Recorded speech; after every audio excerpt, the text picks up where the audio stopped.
মাছ দেখে নিতে দেয় না। রাজা বাবুর পুরাই ছান করতে 1 ঘন্টা লাগে, কারণ চকচকা হয়ে ছান করে রাজার মতোই।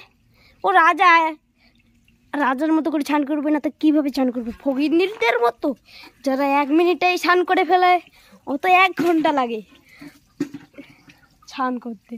দেখো আমাদের মোটর আছে, তো মোটরে পাইপ নিয়ে এসেছি।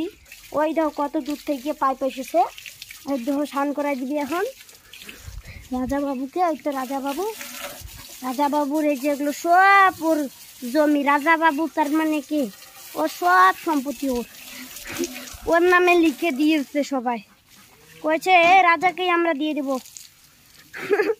তাই সবাই দিয়ে দিচ্ছে। আর আমি হচ্ছি ক্যামেরাম্যান।